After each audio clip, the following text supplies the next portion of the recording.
Good morning. Welcome to the Daybreak Show. I am the Sultan. We'll get started, but first, coffee.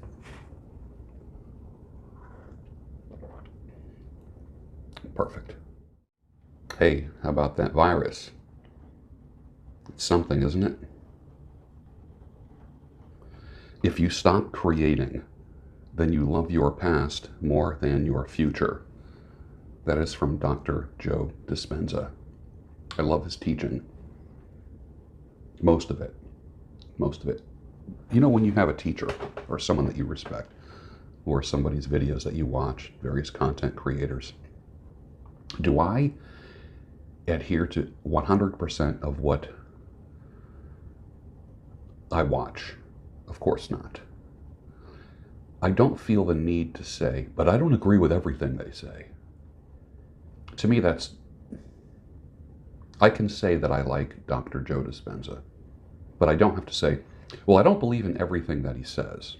I have a few problems with some, like, to me, that's kind of like a weird form of virtue signaling, like when people write me letters. You never start out a fucking letter with, although I don't agree with everything you say.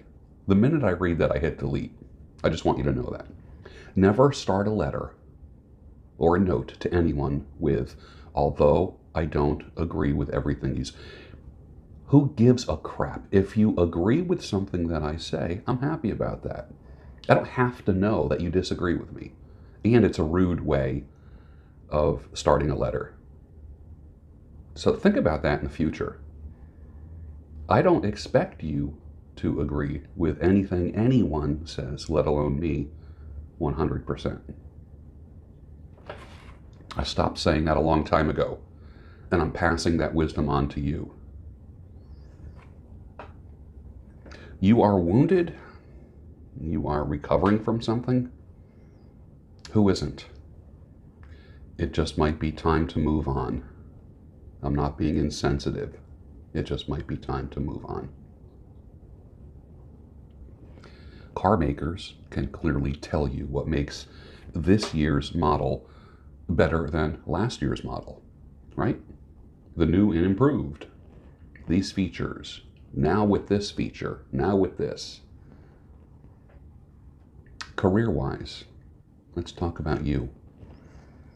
How is the 2020 model of you different and better performing than the 2019 model of you? Can you clearly answer that question? If you can't, you're probably stuck. And 2020 is the year that you get unstuck. You know how people say, if you don't believe in yourself, no one else will? How about this? If you don't believe in your business and your service, what you manufacture, what you make, what you write, if you don't 100% believe in it, no one else will. If you love what you are creating, that love gets passed on to others. They will love it too.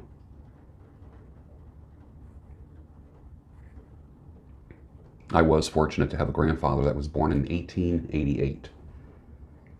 And I remember stories going back over 100 years, coming from his brain, telling me stories of the turn of the 20th century. Can you imagine hearing stories about the early 1900s from a person who was there? Trippy, huh? Went through all those wars, all the conflict, no internet. Early on, did not have plumbing in the house. There was no toilets in the house. You pooped outside in an outhouse. Breaking news. The following activities have not been canceled.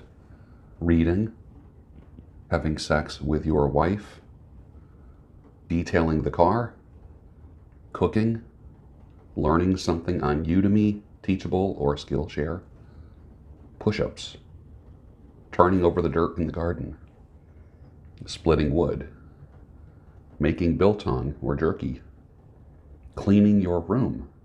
Sound familiar? Dry your sheets and towels outside in the breeze, bike riding, spreading mulch, phone calls, painting.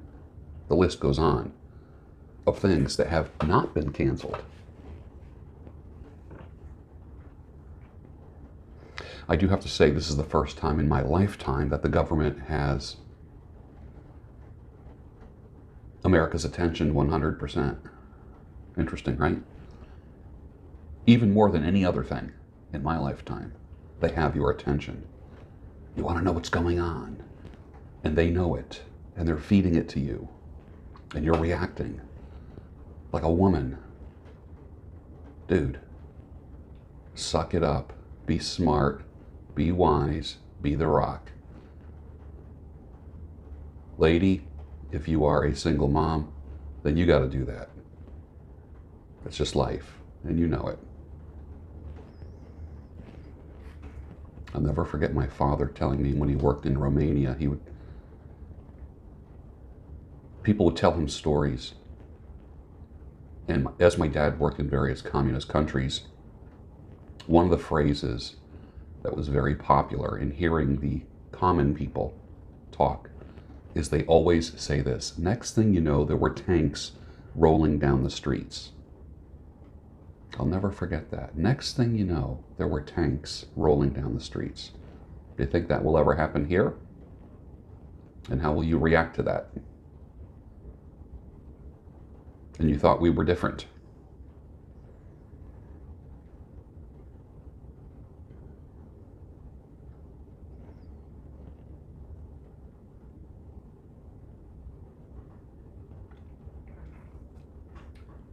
I am not so quick to point the finger at China. I'm not pointing it anywhere, but I rule nothing out because anything is possible in an election year. Don't kid yourself. There will always be thirsty men. Always. Just don't be one of them. Thirst is an amazing thing.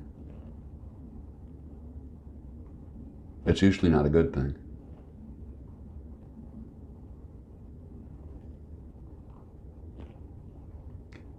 If you are not being calm for your household, then who is? Where are they getting their calm from? It's important. This is nothing. What we're going through right now is nothing. This is nothing. People say, I remember the Great Depression. Let me tell you about the Great Depression.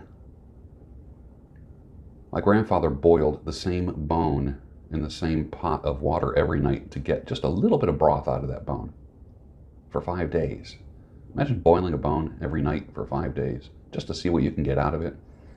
My mother having cabbage soup. Cabbage soup. Water and cabbage. And if you were lucky, a little ketchup would be squirted in that water. So I don't want to hear about running out of toilet paper.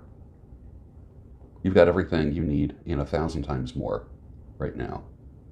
It's just that many years ago, you remember someone said we're so, what's the word? I can't even say the word. But it's happening to America. It already happened to American men.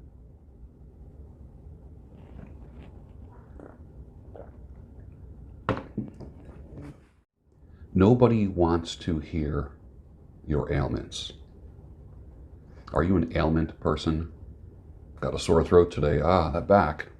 And I'm not talking about kind of like sore after you work out. Like, I'm sore. I had a good workout yesterday. Legs day. I'm sore. That's a different kind of reporting. Do you report aches and pains? Do you sniffle your nose when you talk? Every time you talk, you're just like always, you know, it's almost like an unconscious signaling that there's something wrong with you and defective with you. Enough already with the unconscious signaling. Sit up straight. Suck your stomach in. Stay strong. Work out today. Don't be older than you are. Nothing like a little national crisis to make every guy feel like an old man and every woman feel at risk. No wonder women say there's no good men out there. because you kitty cats ain't sucking it up and manning up for the job. Enough with the sickness. Enough. Sit up straight. Enough of the weird virtue signaling. Stop it. I'll tell you again. Suck your stomach in. Sit up straight. Suck it up. Be the rock for your woman. Now let me go to the Christian guys. You Christian guys, of which I am one, who half of you are all guilt-oriented, thirsty bastards. Thirsty.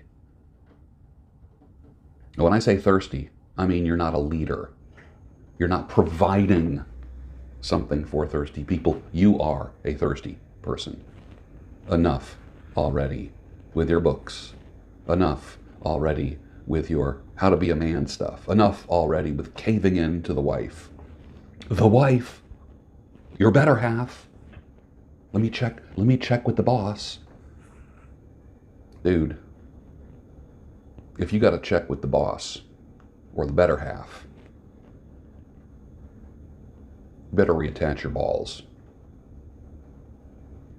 One of the reasons why I can't go to men's events anymore, men's church events, just difficult, absolutely difficult.